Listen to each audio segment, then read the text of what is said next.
We're going to start the show with Father Ron, and he's going to do his part two of scratch building in HO scale, his grandmother's house. Welcome, Father Ron. Thank you, Tom. I'm sharing here and we'll get started.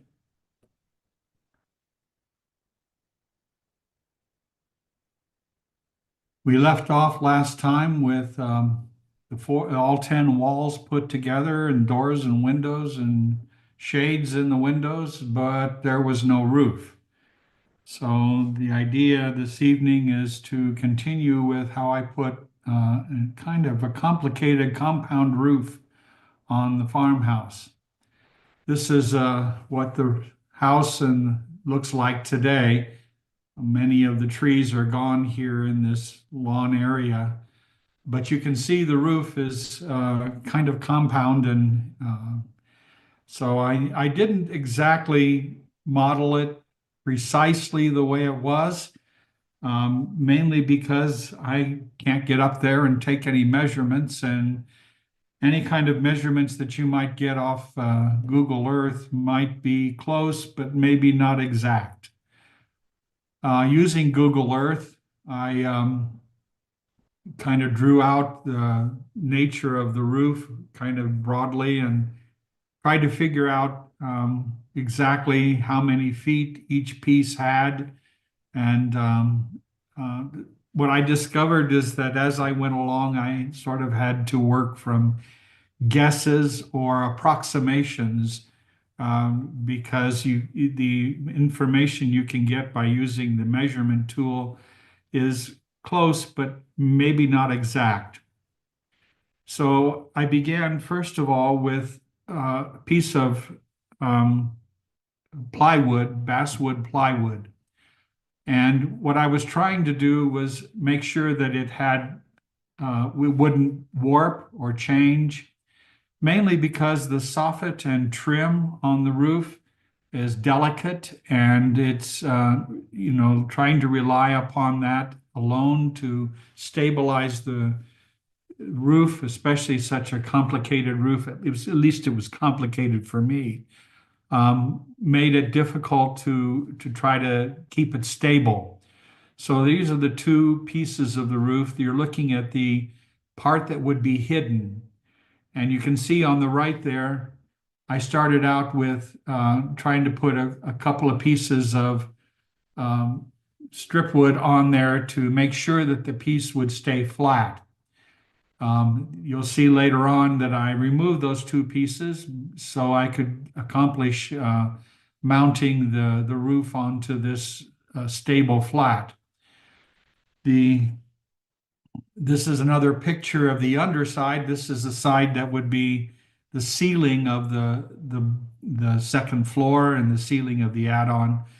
And I wanted to make sure that I could fit it tightly and snugly onto the building, so that everything that would be mounted onto the roof would stay in place and be exactly where I wanted it to be.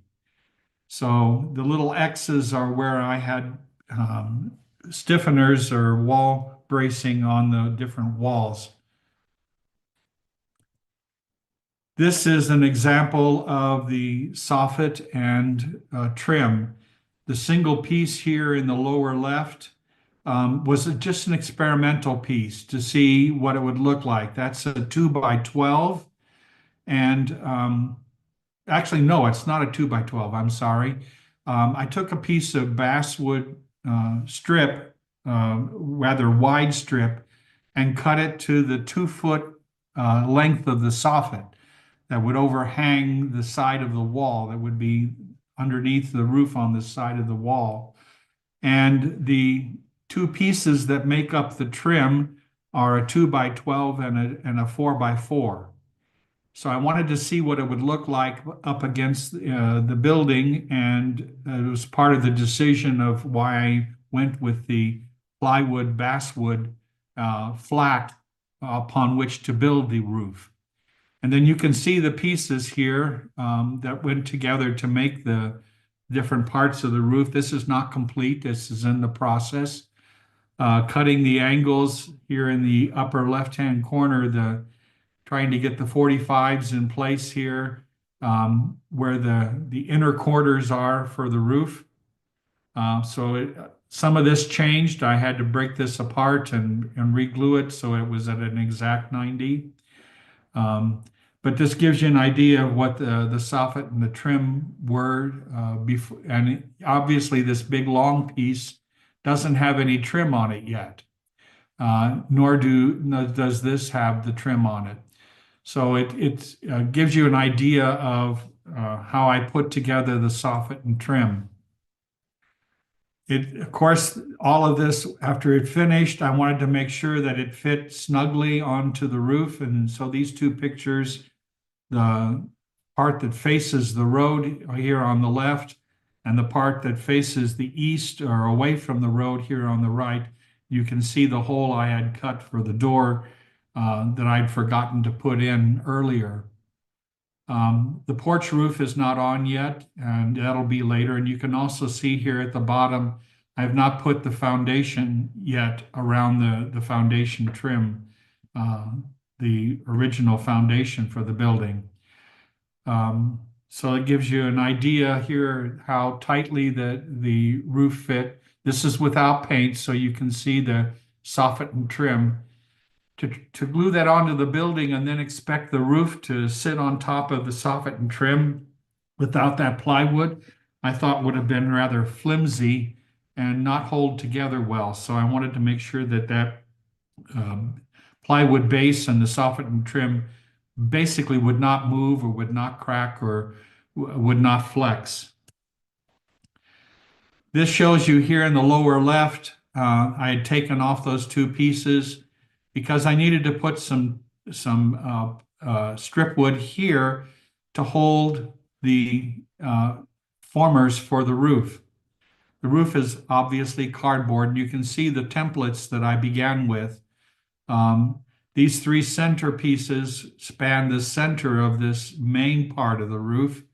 And so I needed something here in the center between these two corners to hold these formers so that when I would glue the roof into place, it would have something to glue to here on the edge. And the other soffit, upper part of the soffit here would hold this room in place. So I began with these templates here in paper so I could make sure that I got the triangles right here on the two sides. I guess there's a way you can do that in Inkscape, and I had done it before with a roof, but I forgot how I did it. So I did it the hard way here by starting out with the stable parts of the roof and then finding the right angles to fill in that. From the base of these formers to the top is 3 centimeters or 30 millimeters. And that's what I used as the height of the roof. And I had to take a guess here. I don't know what if you're planning on putting shingles on a roof, you have to know the slope, and if it's a 1x2 or a 2x5 or whatever. I don't know anything about that. I had to take a guess from what I could see and what looked right in the photographs. And so I settled on this height of about 3 centimeters or 30 millimeters as the height of the roof. And as far as the length between these three, it looked to me like it was 10 feet on the Google Earth measurement tool. And so that's what I settled on, was the scale 10 feet in HO scale to be the height of, or the length of that uppermost part of the roof. Here you can see the other side of that. I put the lines on so that I can begin filling in the shingles when I put the shingles on. And you can see in the lower center here, all of my pencil marks, they're all spaced 1 millimeter or 2 millimeters, I forget which, apart. but that would help me keep the lines of the shingle straight. Here on the left in this white piece of paper, this is the addition. You'll notice here there on the right of that piece of paper, I had planned to do a slope here. But when I realized when I put that up against the building, that would create a pocket of water here on the side of the building. And you don't want that for the roof. You don't want a pocket of water laying there after it rains to rot away the siding and the roof. So I decided not to put that slope in. The front side, though, here on the left, did have a slope, so you can see that I've arranged for that in this plan. I used shingles from GC Laser. I don't know when I bought these, probably a while ago, and I used some of them on another kit, and there were plenty. What you see there is what's left over because you can see I've got the roofs shingled. And also you can see that I've got the foundation on the building. This is stone paper from Micromark is what I used for the foundation. Cut the strips the right size. And the shades are on the windows, they were just some ordinary construction paper is what I used for those. I didn't put any shade in the addition here. You can't see anything anyway. It's all, there's no light in there. It's all sealed off. I used black construction paper like you would use in grade school for the valley. You don't see the valley covered here yet, but you can see that where the sides of the roof, the peaks come together. I've already covered them with construction paper. After this photo was taken, I filled in the gutter here. I guess that's what you call it, a gutter. But anyway, I filled that in with construction paper also. And finally, here's the finished building. Yes, over here on the right, the post for the for the porch is not correct. I fixed that after I noticed the photography, after taking the picture. That's one of the things about photography. Sometimes you see your mistakes afterwards and you go back and you fix them or correct them. But there's the finished building. You can see I filled in the gutters here so that, and it's got the pipes for the making sure there's air behind the water in the toilets. So that's kind of the finished product. I created my own storm center or storm opening for the storm sewer cellar underneath the house. If you went in this side door over here on the left, you could go down immediately. So there were two ways to get into the storm cellar. I also created the concrete steps here on the south side of the building and the east side of the building. This just pieces of the calling cards, the wooden calling cards that you can get from Lee Valley. I just pieced them together and made steps, concrete steps, and out of them. So that's it. Any questions? Wow, Father Ron, I think it looks fantastic. I have a question. Maybe you answered it in the first part of this series, which I missed because I was prepping. What's going to happen with this house? I mean, it's a beautiful job, and I'm sure anyone in your family would love to have it or something. Do you have plans for it? Yes, the sister I grew up with, she's 18 months behind me. We visited grandmother almost every weekend. My mother, it was a 12-mile ride in a car to get to grandma's house. And we would visit almost every weekend and encounter our cousins. My two youngest sisters, who are 7 and 8 years behind me, I was already in high school and college away, becoming, in the process of becoming a Franciscan. And so I don't know how often they went out to see grandma, but my sister Marilyn and I were there almost every weekend, and I promised that I would give it to her. I'll bet you can remember the smell of every room in that house. I remember Well, my grandmother's house. we never got up to the upstairs. We stayed in the kitchen, dining room area, and in the living room where grandmother often sat. And we were outside mostly. Mom said she didn't want us in the house because we were rowdy and noisy. And go explore the farm, she would say. Anywhere you want to. Well, it's a beautiful job. I'm sure your sister will be very happy with it. Father Ron, this is Tom Farrell. Yes. The finish, the white paint, those are, if I recall, paper, right? Yes, it's a paper product from Rail Scale. Yeah. How did you finish them? Did you primer them, then paint them? And what were the No, paint? that's the way they came. Oh, they came white like that? Yes. In fact, I had to match that color because it's not exactly pure white. There's a touch of antique white or ivory in it, so I had to mix my own paint for the addition and for the windows and doors.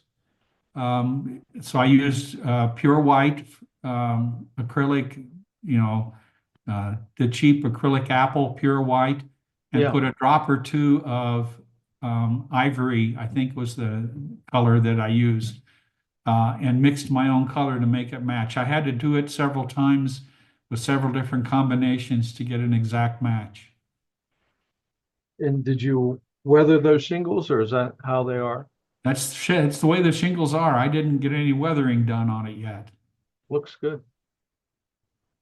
Have you thought of your next project? This one now complete? I am working on, I forget the name of the company, Western Models, I think is the name of it. I'm working on a board by board blacksmith shop that they put out, golly, in the 80s or 90s.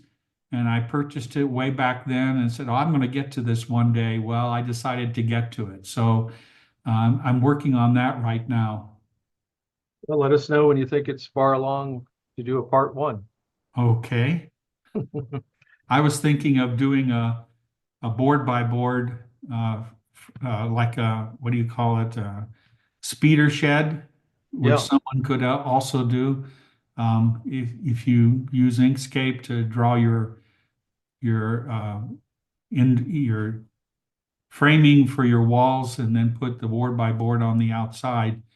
I was thinking of doing something like that. I haven't photographed this blacksmith shop, so I'll have to do that. Well, we can certainly use all the presentations we can. So both of those would be great projects for us. So I appreciate it. Okay,